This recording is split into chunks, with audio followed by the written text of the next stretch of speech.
کچھ درویش ہیں، درویش اللہ والے، جنہوں نے واقعی بند کیا ہوا ہے اپنے اوپر خواہشوں کا دروازہ. وہ کہتے ہیں نہیں دروازہ نہیں کھولنا ورنہ یہ دوبارہ بند نہیں ہوتا. یاد رکھ لینا، کچھ درویش ہیں جنہوں نے اپنے اوپر دروازہ، خواہشات کا دروازہ اپنے اوپر وہ نہیں کھولتے.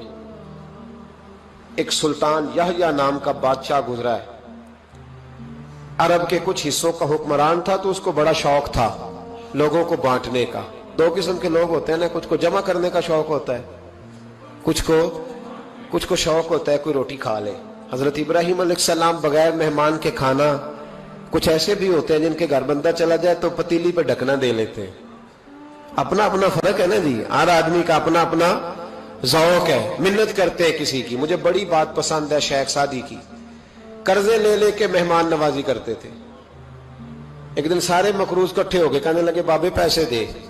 بابا جی کہتے ہیں وہ پیسے مانگ رہے ہیں، مجھے ٹینشن ہے کہ انہوں نے کھوایا کچھ نہیں، مجھے پریشانی لگی. ایک بچہ کوئی چیز بیچ رہا تھا، وہ کھیل مرونڈا نہیں بیچتے بچے، وہ بیچ رہا تھا تو آ گیا، تو کہنے لگا لینی ہے. تو بابا جی کہنے لگے میرے مہمانوں کو کھلا دے ساری. بچہ بھی راضی ہو گیا کہ سارا اکٹھا ہی گاہک مل گیا ہے. تو سارا جب کھلا دیا کہنے لگا پیسے. تو شیخ سعدی فرمانے لگے تو بھی بیٹھ جا، یہ سارے پیسے لینے آئے ہوئے ہیں، بیٹھ جا، ان کے پیسے انہیں ملیں گے تو تجھے بھی. تو بچہ رو پڑا، رویا، کہنے لگا میں تو یتیم ہوں، 4 بہنیں چھوڑ کے آیا، اماں کی دوائی بھی لے کے جانی، مجھے تو پیسے چاہیے. بچہ رویا تو شیخ سعدی کا ایک مرید آیا، اس نے لا کے نظر پیش کی، کہا حضور یہ نذرانہ ہے. 400 دینار لایا. تو حضرت سعدی نے سب کو دیے، بچے کو بھی دیے. سب لوگ چلے گئے تو ان قرض لینے والوں میں سے ایک بندہ سمجھدار تھا، حضرت سعدی کے پاس آ کے کہنے لگا بابا سمجھ نہیں آئی، ہم برسوں سے لینے آ رہے تھے، مل نہیں رہے تھے، کتنے مہینوں سے مانگ رہے ہیں نہیں مل رہے تھے، آج فٹافٹ مل گئے. تو شیخ سعدی بزرگ تھے نا، تو بزرگوں والی بات کر گئے. کہنے لگے تم میں رونے والا کوئی نہیں تھا نا، پوری مجلس میں ایک بھی رونے والا ہو تو سب کا کام بن جاتا ہے. رونے والا عاشق دا کم رونا توڑا، اے بنا رویو نہیں منظوری، بنا رویو نہیں منظوری تے بنا رویو نہیں منظوری. عاشق سدا ہی روندا رہندا، پاویں وصل ہوئے تے پاواں دوری. کا رونے والا ایک آ گیا ہے تو سب کا کام بن گیا ہے. تو کچھ لوگوں کو شوق ہوتا، بادشاہ کو سلطان یحییٰ عرب کے کچھ حصوں کا بادشاہ تھا، شوق بڑا تھا لوگوں کو کھلانے پلانے کا، بڑا شوقین تھا، بڑا بانٹتا تھا. اور کئی دفعہ معاذ اللہ اس پر فخر بھی کرتا تھا جو نہیں کرتا، تکبر سے بھی کہتا تھا بڑی جائیدادیں آؤ جس نے لینا ہے، تکبر بھی کرتا تھا معاذ اللہ جو نہیں کرنا چاہیے تھا. ایک دن جامع مسجد کے باہر کھڑے ہو کے نا بانٹنے لگا. کوئی فقیر آیا تو ایک مٹھی بھر کے اشرفیاں دے دی، کسی کو سونا دے دیا، کسی کو چاندی دے دی. ایک درویش بابا جی کونے میں بیٹھے ہوئے، اسی کسی دے کچھ بھی نہیں لگ دے، کوئی ضرورت نہیں، کونے میں بیٹھے. آپ یقین کریں، آپ تھوڑا سا رخ ادھر کریں، دنیا پیچھے پیچھے ہو جاتی ہے. اگر آپ پیچھے بھاگیں گے تو آگے دوڑ کے بھاگیں گے. یہ مزاج ہے قوم کا، کسی کا حال پوچھ لیں وہ بگڑ جاتا ہے، کہتا ہے مجھ سے کوئی کام ہوگا تبھی تو پوچھا ہے. اور آپ چپ کر جائیں، خاموش ہو جائیں، یہ بھی بڑی مصیبت ہے. کہ پیار کر لیں تو اس کا بھی نقصان دیکھنے میں آتا ہے. کہتے ہیں پتہ نہیں میرے اندر کیا لالچ ہے، کیا خوبی ہے جس وجہ سے مجھ سے اتنی محبت ہو رہی ہے. وہ بابا جی کونے میں توجہ ہی نہیں کی. جب توجہ نہ کی تو سلطان کی توجہ خود بخود ہو گئی. سلطان یحییٰ کہنے لگے بابا کوئی قابل توجہ آدمی ہے، سب لوگ لائنوں میں لگے ہوئے بھاگ رہے ہیں، بادشاہ آیا ہے. یہاں تو شادی پہ کھانا کھل جائے تو بڑے بڑے امیروں کا پتہ چل جاتا ہے کہ بننے کیا لگا ہے. کہتے پتہ نہیں دوبارہ چھوٹے گوشت کی ٹرے آئے گی کہ نہیں آئے گی. اور اتنا سارا رکھ لیتے ہیں کہ المان والحفیظ، بڑے بڑے امیروں کے پول کھل جاتے ہیں، پتہ چلتا ہے کتنے تگڑے امیر ہیں. تو جب اس نے کہا شرفیاں، سونے، ہیرے، جواہرات، تو جو نہیں تھے فقیر وہ بھی لائنوں میں لگ گئے. لیکن وہ فقیر پھٹے پرانے کپڑے، سانو تخت ہزارے دی لوڑ کیے، نالے کی لگے شہر بمبول دے نال، اسی اپنی بال کے سیکھنے، سانو کی لگے کسے اور دے نال. اور اقبال نے اس کی تشریح کی. اقبال کہنے لگے ہوا گو تند و تیز ہے لیکن چراغ اپنا جلا رہا ہے. ہوا گو تند و تیز ہے، تیز ہوا میں چراغ نہیں جلتے. ہوا گو تند و تیز ہے لیکن چراغ اپنا جلا رہا ہے. وہ مرد درویش حق نے جس کو عطا کیے ہیں انداز خوش روانہ، فرماتے ہیں جسے اللہ نے بے نیازی دے دی، لالچ سے دور کر لیا، وہ کسی کی پرواہ، وہ اپنا چراغ جلاتا ہے. اپنی مٹی پہ چلنے کا سلیقہ سیکھو. سنگ مرمر پہ چلو گے تو پھسل جاؤ گے، वो बाबा बैठा है तो बादशाह कहने लगा इसे भी बुलाओ। बाबे को बुलाया, कहने लगा तुझे कुछ नहीं चाहिए? बाबा कहने लगा चाहिए तो बड़ा कुछ, पर तुझसे नहीं चाहिए। कहा किससे चाहिए? फरमाया उससे चाहिए जो दे के हिसाब नहीं पूछता, बगैर हिसाब देता है, उससे चाहिए। कहने लगा नहीं, दरवाजा खुला है, तू भी ले ले। बाबा कहने लगा मैं ले तो लूं, पर तू दे कुछ नहीं ना सकता।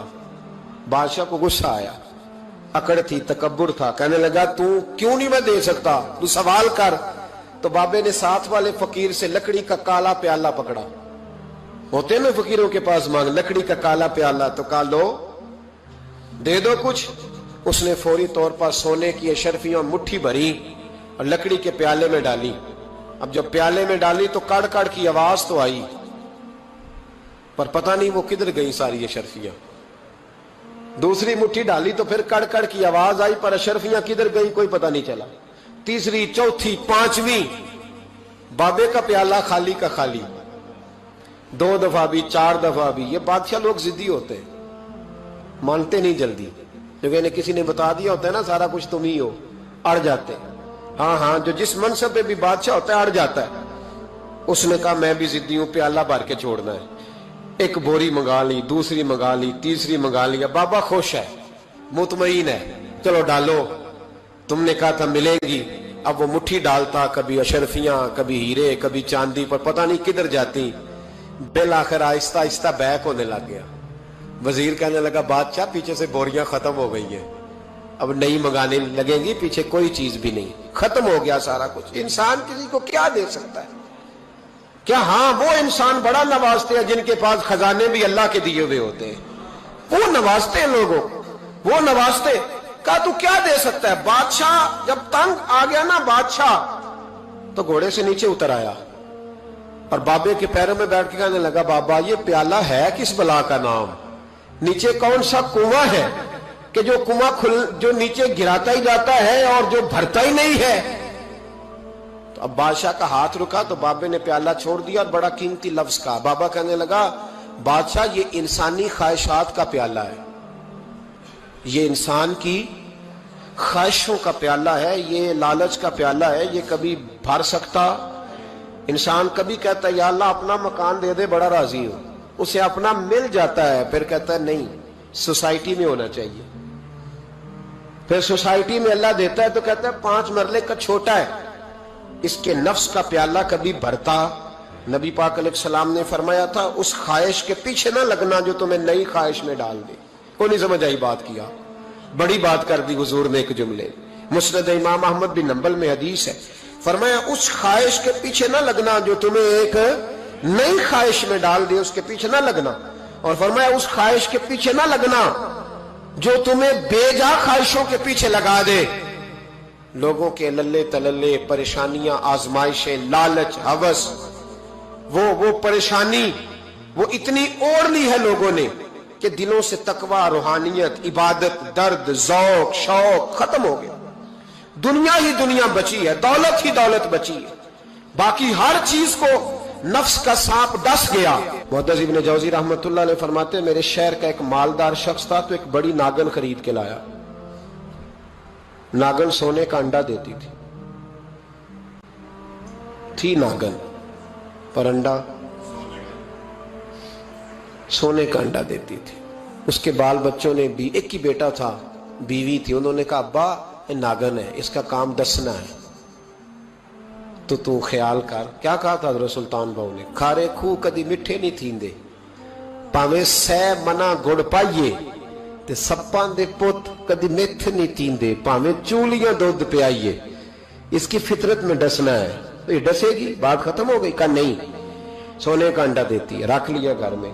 बकरी रखी हुई थी, पालतू बकरी, बकरी को नागन ने डस लिया, बकरी तड़प के मर गई। बीवी और बेटा कहने लगे ख्याल कर, बकरी को डस लिया ना उसने। उसने कहा बकरी कितने की? का 6 दिनार की। सोने का अंडा कितने का? का 50,000 दिनार का। तो कहने लगा छोड़ो, अंडा तो मिल रहा है ना, अगरचे नागन है, अंडा तो आ रहा है। कुछ दिनों के बाद घर में घोड़ा रखा था, घोड़े को डस लिया, तड़प के मरा घोड़ा। उसको फिर समझाया बीवी और बेटे ने कि बस कर दे, ये नागन है, ये डसेगी। उसने कहा घोड़ा कितने का 20 दिनार का। तो अंडा कितने का? 50,000 दिनार का। तो छोड़ो घोड़ा, मरने तो नया ले आएंगे। अल्लाह अकबर। एक नौकर घर में रखा था जानवरों को चारा डालने को। अचानक उसने चारा जो उठाया तो अंदर वो नागन बैठी थी। उसने हाथ पे डसा, गरीब ने चीखें मारी, चीखें, पर गरीबों की चीखें लोगों को सुनाई नहीं ना देती। गरीबों की चीखें लोग दरवाजे बंद कर लेते हैं। लोगों ने इसलिए काले शीशे लगाए हैं कारों को कि गरीबों की चीखें ना दिखाई दे ना सुनाई दे। नागन ने डसा, चीखने लगा नौकर, लेकिन गरीब का खून भी सस्ता होता है ना। उसका सारा वजूद जहर से फट गया। लेकिन मालिक को तरस न आया, कहने लगा नया मुलाजम आ जाएगा। अब बीवी और बेटे ने पैरों में बैठ के समझाया कि बस कर दे, इसको छोड़ दे कहीं या मार डाल, ये नागन है। उसने कहा पागल हो गए हो, कभी सोने का अंडा देखा है? सोने का अंडा देती है। वक्त गुजरने लगा, चंद महीने सुकून के गुजरे, लोग बात भूल गए। एक दिन सवेरे सवेरे कमरे से मां के रोने की आवाज आई, और जब अम्मा चीखी, खामन दौड़ा तो कहने लगी ले तेरे सोने के अंडे बच गए। और वो देख मेरे बेटे को डस के बिस्तर से उतर गई है। वो देख मेरा इकलौता बेटा। अभी बेटे को उठा के तबीब के पास ले जाने ही लगे थे, वो अपने घर के दरवाजे तक पहुंचा था कि जनाब इजराइल पहले तशरीफ ले आए। अब जब वापस आया, बेटे का जनाजा बड़ा मुश्किल है बाप के लिए उठाना, बड़ा मुश्किल है, बड़ा मुश्किल। रोने लगा, चीखने लगा। एक बेटा वो भी पर्दा कर गया। जनाजा उठा, लोग उसको दफन करने के लिए निकले तो मां ने भी सारा सामान समेटा। मां ने भी वापस आके कहने लगा तू कहां जा रही है? कहने लगी इस वेड़े में, इस सहन में मेरे बेटे की मौत हुई। यहां सोने के अंडे बचे पर मेरा बेटा नहीं बचा। मैंने उस आंगन को क्या करना है जिसमें सोना तो पड़ा हो पर बेटा मां पुकारने वाला हो ही कोई ना। मेरी तो सारी आरज़ुएं उजड़ गई, तेरे लालच ने हर चीज तबाह कर दी। कहने लगा मैं इसे मार डालूंगा, निकाल दूंगा, कब क्या फायदा। तो खत्म हो गई बात। देख कदरा कुछ कदर न जाती, कीती खूब तसल्ली हूं, दुनियादार पुजारी जर दे, कुत्तियां दे गल टल्ली हूं, अब क्या फायदा। बीबी निकली तो शख्स चौक में आया, डंडा लिया, नागन को मारा। और इब्न जौजी फरमाते हैं वो पागलों की जिंदगी बसर करता था। उसके दाएं बाएं सोने के अंडों का ढेर लगा होता था। वो लोगों को कहा करता था मेरे जैसे लालची न बनना। मेरे पास ना बीवी बची, ना बच्चे बचे, ना घर बचा, ना कोई वफादार बचा। हाँ मेरे पास दौलत बच गई। देखने को या मोहम्मद यूं तो क्या देखा नहीं, देखने को या मोहम्मद यूं तो क्या देखा नहीं। हाँ मगर महबूब कोई आप सा देखा नहीं। हाँ मगर महबूब कोई आप सा देखा नहीं। एक से एक बढ़कर हसीन देखे मगर या मुस्तफा, एक से बढ़कर एक हसीन देखे मगर या मुस्तफा, तुमसे बढ़कर हुस्न वाला, तुमसे बढ़कर हुस्न वाला।